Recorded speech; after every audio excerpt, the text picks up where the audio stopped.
할렐루야, 할렐루야. 자, 오늘 하나님 말씀 사도행전 7장 54절에서 60절까지입니다. 사도행전 7장 54절부터 60절까지.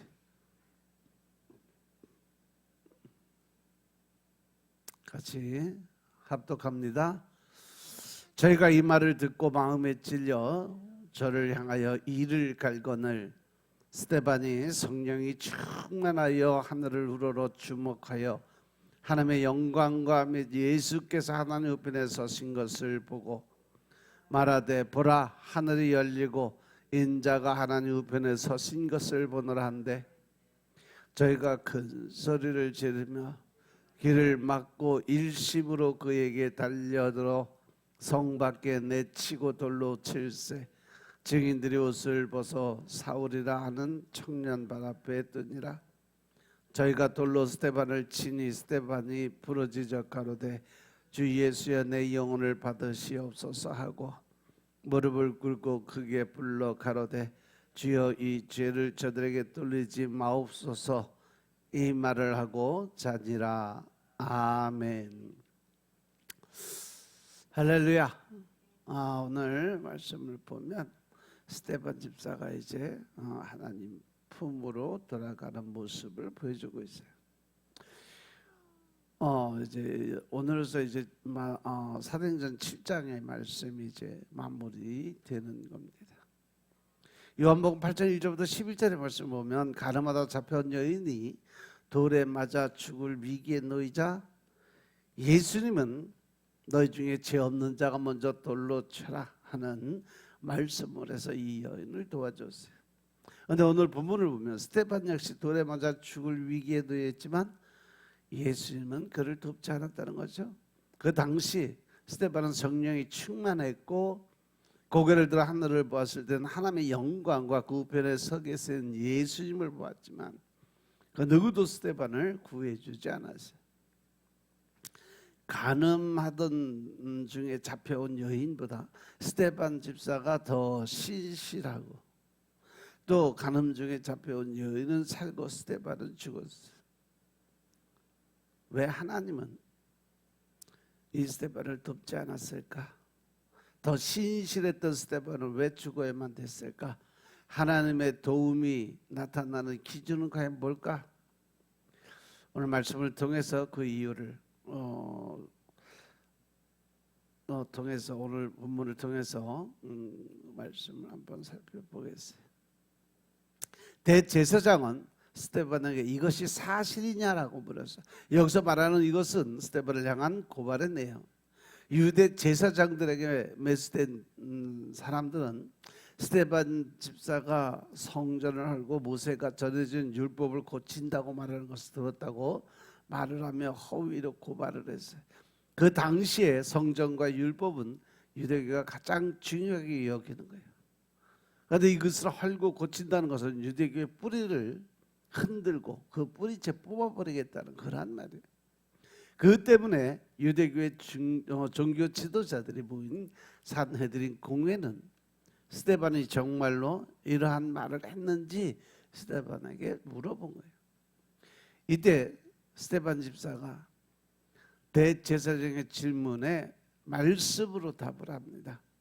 아브라함을 시작으로 모세를 거쳐서 성전으로 이어지는 설교를 끝낸 후에 공회에 모인 모든 사람들을 향해서 목이 곧고 마음과 귀에 할례를 받지 못한 사람들아 너희 조상같이 항상 성령을 거스른다 그러면서 너희 조상들의 선지자들 중에 누구를 박해하지 않았냐?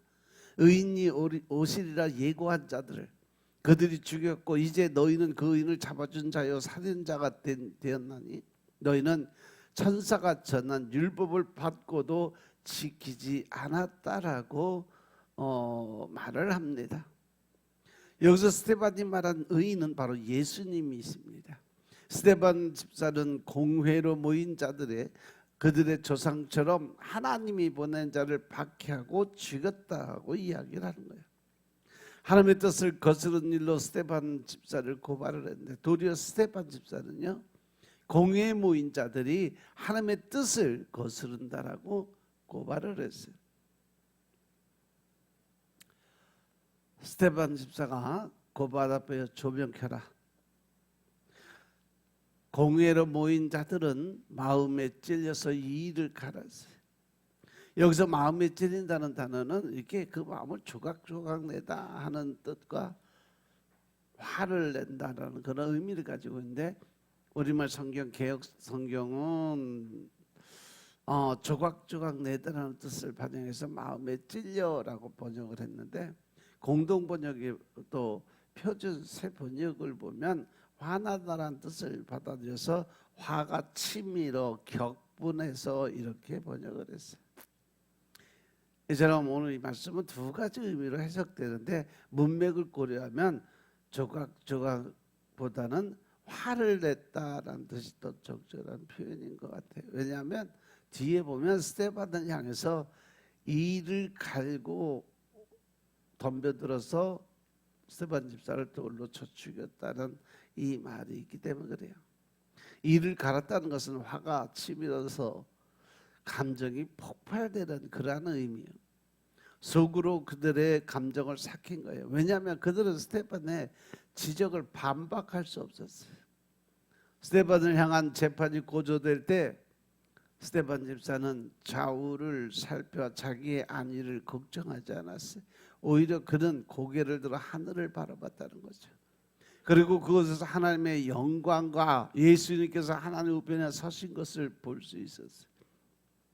그래서 스데반 집사는 이 모습을 가감없이 공회로 모인 자들에게 선포를 합니다. 하늘이 열리고 인자가 하나님 우편에 서신 것을 본다라고 이야기를 해요. 사도행전은 이때 스데반이 성령이 충만했다라고 표현을 했어요. 이러한 모습은 사도행전 7장 51절이 소개하는 공회로 모인 자들과 대조되는 모습이죠. 그들은 목이 곧고 마음과 귀의 할례를 받지 못해서 항상 성령을 거슬렸어요. 하지만 스데반 집사는요, 성령이 충만해서 공회에서 설교를 했고, 성령이 충만해서 하늘에서 하나님의 영광과 예수님을 보는 그러한 은혜를 받게 되죠. 스데반 집사가 하늘에서 하나님이 아닌 하나님의 영광을 보았다는 것은 의도적인 표현이죠. 출애굽할 때 하나님은 율법을 허락한 시내산에서 하나님의 영광으로 나타나셨고, 성막이 완성됐을 때도 하나님의 영광으로 나타났고, 성전에 언약궤가 들어왔을 때도 하나님의 영광으로 나타났다라고 표현을 했어요. 하나님의 임재를 상징하는 장소마다 하나님이 아닌 하나님의 영광이 나타나는 걸로 표현을 했던 거죠.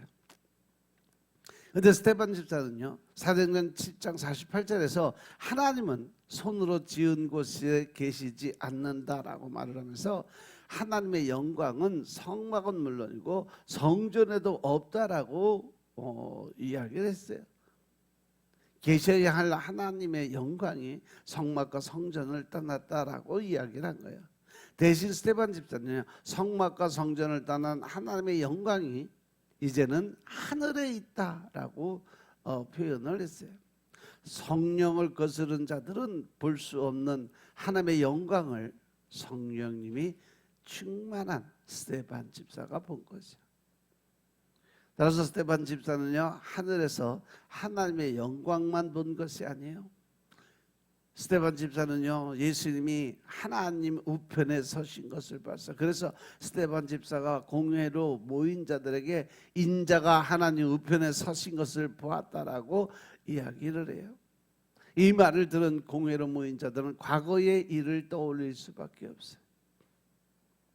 누가복음 22장 69절에 의하면 동일한 장소에서 예수님이 그러나 이제부터 인자가 하나님의 권능의 우편에 앉아 있으리라 말을 했기 때문에 그렇죠. 또한 스데반 집사가 바라본 예수님의 위치는 시편 110편 1절에서 말하고 있는 하나님 오른쪽으로 그 위치에 서는 자는 시편 110편 5절 6절에 의하면 훗날 여러 왕들을 깨뜨리고 문 나라를 심판하는 그러한 권세자의 자리에 서게 될 거라고 이야기를 했어요. 그것 때문에 스데반 집사가 하나님 우편에 선 예수님을 봤다는 말은 공회로 모인 모든 사람들에게 아주 큰 위협이 됐죠. 말씀대로 하나님 우편에 선 분이 나타나셨고 그 우편에 선 분을 그들이 죽였기 때문에 그래요. 그렇다면 하나님 우편에 서신 예수님은 그것을 무엇을 했을까? 로마서 8장 34절에 보면 하나님은 우편에 계신 예수님이 우리를 위해서 간구하고 기도드린다라고 설명을 해놨어요. 여기서 예수님을 간구하는 내용은 요한일서 2장 1절에 보면 나타나고 있어요. 예수님은 자기 백성이 죄를 범하였을 때 그들의 대언자가 된다. 마치 변호사가 판사 앞에서 피의자를 대변하는 것처럼 예수님이 우리의 대언자가 돼서 하나님 앞에서 우리를 변호해 주신다는 거죠. 하나님 우편에서 자신을 변호하는 예수님을 보았을 때 스데반 집사는 늘 하늘이 열렸다라고 표현했어요. 하늘이 열렸다는 표현은 에스겔서 1장 1절에서 에스겔 선지자가 하나님을 만났을 때 나타난 표현으로 예수님이 세례자 요한에게 세례를 받을 때도 하늘이 열렸다는 표현이 등장하고 나다니엘과 예수님과의 대화에서도 이러한 표현이 나타납니다. 이중 예수님과 나다니엘과의 대화는 하늘이 열린다는 의미를 잘 드러내고 있다라는 거죠. 예수님은 나다니엘에게 하늘이 열리고 하나님의 사자들이 인자 위에 오르락내리락 하는 것을 보리라 하라고 말씀하셨어요. 하늘이 열려서 사닥다리 대신 예수님을 통해 하나님 나라가 이 땅에 시작된다는 것을 의미하고 있는 거죠. 그 때문에 하늘이 열린다는 것은 하나님 나라가 열리는 거예요. 스데반 집사는요, 하나님 앞에서 자신을 변호하는 예수님을 보았을 때 하나님 나라가 열린 것을 보았다는 거죠.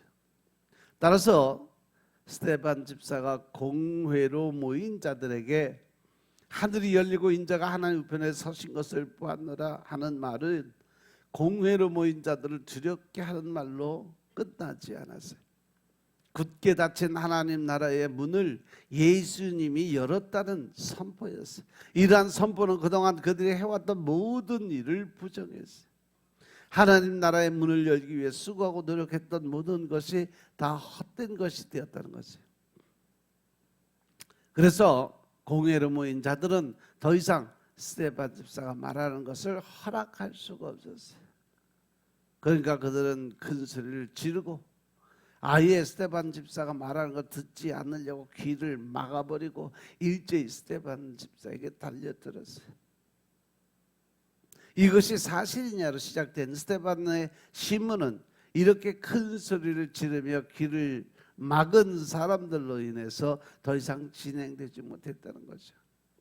공정해야 될 재판의 자리에서 정당하게 주어져야 할 반론의 기회가 사라진 거예요. 스데반 집사에게서 달려온 자들은 스데반 집사를 성 밖으로 집어 던져버렸어요. 그리고 스데반 집사에게 돌을 던지기 시작을 합니다. 과거에 그 이스라엘의 그 형벌 중에 돌에 맞아 죽는 형벌은 가장 먼저 죄인을 성 밖으로 끌어내는 것에서 시작이 돼요. 죄인이 끌려 나오면 그의 옷을 벗기고 죄인의 키보다 2배나 더 높은 곳에서 떨어뜨려 버려요. 이때 죄인이 죽지 않으면 이제 사람들이 죄인의 가슴을 향해 돌을 던지고 그래도 죽지 않으면 모든 사람이 돌을 들어 죄인에게 던져야 돼. 그런데 스데반 집사를 향해 돌을 던 자들은 이러한 절차는 전혀 생각지도 않았어요. 재판의 판결이 나오기도 전에 스데반 집사를 성 밖으로 끌어냈어요. 스데반의 옷을 벗기지도 않고 자신의 옷을 벗었어요.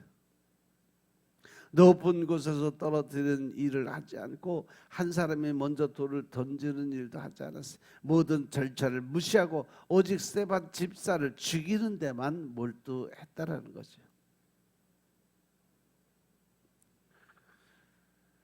죄를 지은 사람, 자기 죄를 안고 살아가는 사람들의 통상적인 모습이 거의 비슷해요. 자신을 둘러싼 모든 사람이 자신이 죽이려 할 때 스데반 집사는 부르짖었습니다. 이때 스데반 집사의 부르짖음은 억울함을 토로하는 말이 아니었어요. 돌을 든 자들을 향한 원망과 저주의 말도 아니었어요. 스데반 집사는 하나님 우편에 서신 예수님을 향해서 내 영혼을 받아 주옵소서라고 외쳤어요. 이러한 스데반 집사의 외침은 예수님이 십자가상에서 마지막으로 드린 외침과 같았습니다. 십자가에 오른 예수님은 큰 소리로 내 영혼을 아버지 손에 부탁하다이다 라고 말씀하신 후에 숨을 거뒀어요.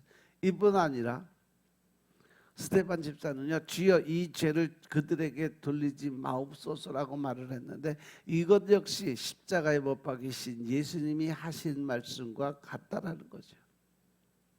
예수님은 십자가에서 자신을 못 박은 자들을 바라보고 아버지 저들을 사하여 주옵소서, 자기들이 하는 것을 알지 못함이니다라고 말씀하셨어요. 이처럼 죽음 앞에서 스데반 집사의 모습과 예수님의 모습이 가서 보면 거의 같습니다. 스데반 집사도 예수님도 죽음에서 자신을 건져달라고 말하지 않아서 오히려 자신의 영혼을 받아달라고 말하면서 죽음을 향해 한 걸음 심차게 나아갔다는 거죠.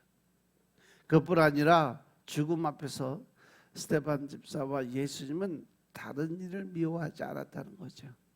충분히 억울하고 원망할 것이 많았지만 죽음을 앞둔 스데반 집사, 그의 마음과 예수님의 마음에는요, 미움이나 증오의 마음이 없었다는 거죠. 오직 그 마음에는 용서만 가득하고 이해하는 마음만 가득했어요. 사도행전은 돌에 맞아 죽으면서도 예수님과 같은 말을 하는 스데반 집사가 죽은 것이 아니라 잠들었다라고 표현을 했어요. 이러한 표현은 부활을 염두한 의도적인 표현이에요. 예수님은 누가복음 8장 52절에서 야베르의 딸이 죽었을 때 그 소녀가 죽은 것이 아니라 잠을 잔다라고 말을 한 후에 그 소녀를 다시 살려준 사건을 우리가 볼 수 있어요.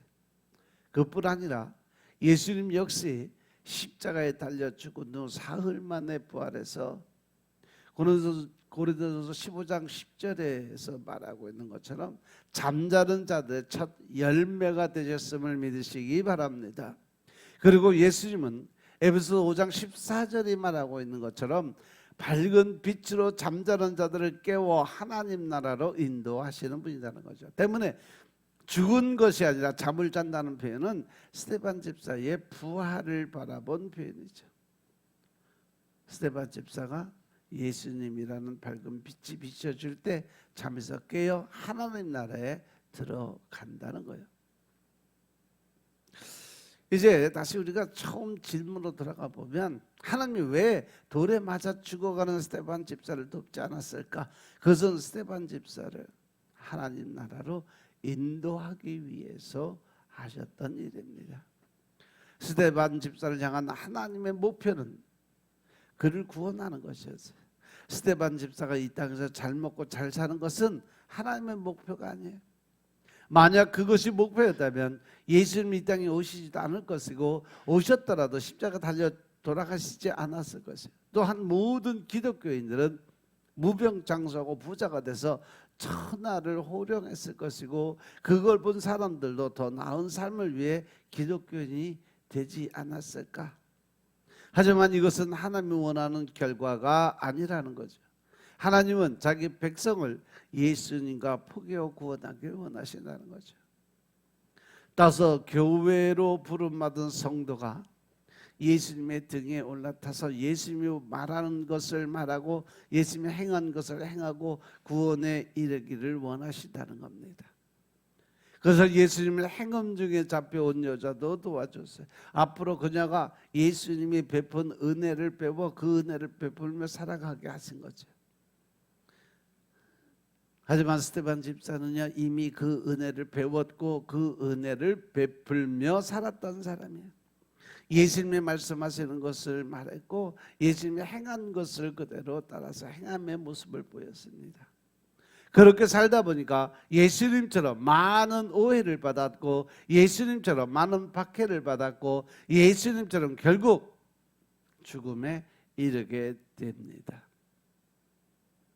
이 땅에서 배워야 할 것을 배웠고, 이 땅에서 행해야 될 것을 행했고, 이 땅에서 겪어야 할 것을 겪어서 졸업하는 것처럼 하나님 나라에 이르게 된 거예요. 그것 때문에 스데반 집사가 돌에 받아 죽을 때 예수님은 그 스데반을 돕지 않았다는 거죠. 대신 그 순간 하늘 문이 활짝 열렸고 하나님의 곁에서 스데반 집사를 변호하고 있었다는 거죠. 죽음의 문턱에서 천군 천사를 보내지 않고 죽음 너머의 삶을 준비하였어요. 예수님과 복이 어진 스데반 집사가 하나님 나라에서 예수님과 함께 하기를 원했던 겁니다. 우리가 살아가는 것도 마찬가지예요. 우리를 향한 하나님의 목표는 우리의 구원입니다. 하나님이 이것을 위해서 우리를 교회로 부름받은 성도로 불러주셨어요.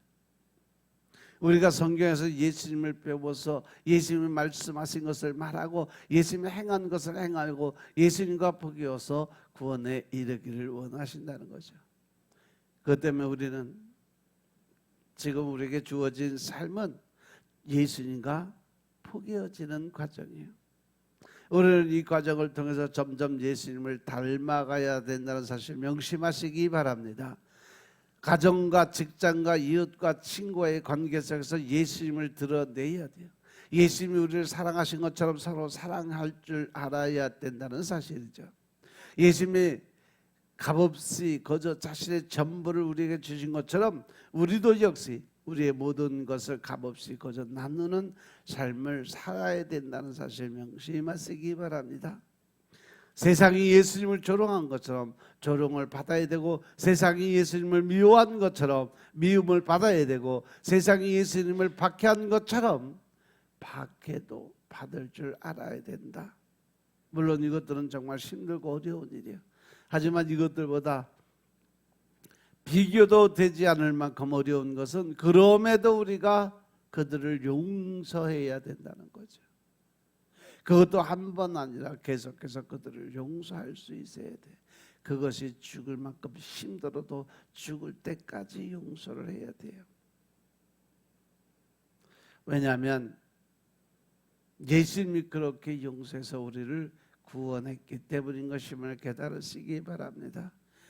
미워할 이유가 수천 가지고 외면해야 될 이유가 수만 가지지만 예수님은 우리를 미워하지 않고 외면하지 않으세요. 예수님의 사랑은 한 번 사랑하면 끝까지 사랑하는 사랑으로 우리를 사랑해 주셨다는 거죠. 숫자를 헤아리기 힘들 만큼 많은 사랑으로 용서해 주셨음을 깨달으시기 바랍니다. 따라서 우리의 어떠한 죄를 묻지도 않고 따지지도 않고 덮어주었어요. 10,000달란트보다 많은 우리의 죄가 예수님의 보혈로 탕감되었음을 믿으시기 바랍니다. 따라서 이제 우리는 그 사랑을 배워서 스데반 집사와 같이 예수님과 하나로 포개져야 돼요. 적당히 사랑하는 것이 아니라 전부를 주어 사랑하고, 숫자를 세면서 용서하는 것이 아니라 숫자를 세지 않고 조건 없이 무조건 용서를 해야 된다. 미움과 시기를 걷어두고 사랑과 용서로 우리의 마음을 채워야 될 줄로 깨달으시기 바랍니다. 쉽지는 않겠지만 졸업을 향해 나아가는 우리는 그러한 삶이 될 것입니다. 홀로 걸어서는 결코 이룰 수 없는 하나님 나라를 예수님의 등에 업혀 나아가고 있기 때문입니다. 목표한 바를 이루신 하나님이 예수님을 통해서 반드시 우리를 구원해 줄 걸로 믿으시기 바랍니다. 우리를 향해 하늘문을 열고 하나님 우편에 선 예수님이 우리를 하나님 나라로 인도해 줄 것을 믿으시기 바랍니다. 그날까지 우리는 이해와 용서와 사랑하는 마음을 가지고 살아가는, 또 교회로 부름받은 성도들의 삶이 되시길 주의 이름으로 축원합니다. 아멘. 기도드리겠습니다. 아버지 하나님, 우리가 이 땅에 살아가면서 예수님처럼 예수 그리스도의 도를 따라가는 삶을 살기를 원합니다. 우리의 삶에 찾아온 예수님과 우리가 하나가 될 때 우리의 사랑이 한없이 작다는 것을 깨닫게 하옵소서. 죄로 인해 하나님과 원수가 된 우리를 사랑하신 하나님 아버지의 크신 사랑 앞에 원수는 고사하고 사랑하는 사람도 사랑하지 못하는 우리의 작은 사랑을 바라봅니다. 언제나 찾아가지 않는 우리를 찾아오고 구할 때마다 용서하고 바랄 때마다 만나주시는 하나님의 사랑을 우리가 당연하게 생각하고 우리의 작은 사랑마저 당연하다 생각했던 우리의 어리석음을 용서하여 주옵소서. 오늘도 아버지 하나님의 은혜 가운데서 주님을 따라가는 삶, 예수 그리스도의 삶을 살아가는 하나님의 군사적 역할의 삶을 살 수 있도록 도와주옵소서. 모든 말씀 우리 주 예수 그리스도의 이름으로 감사드리며 기도드려 싸움나이다. 아멘.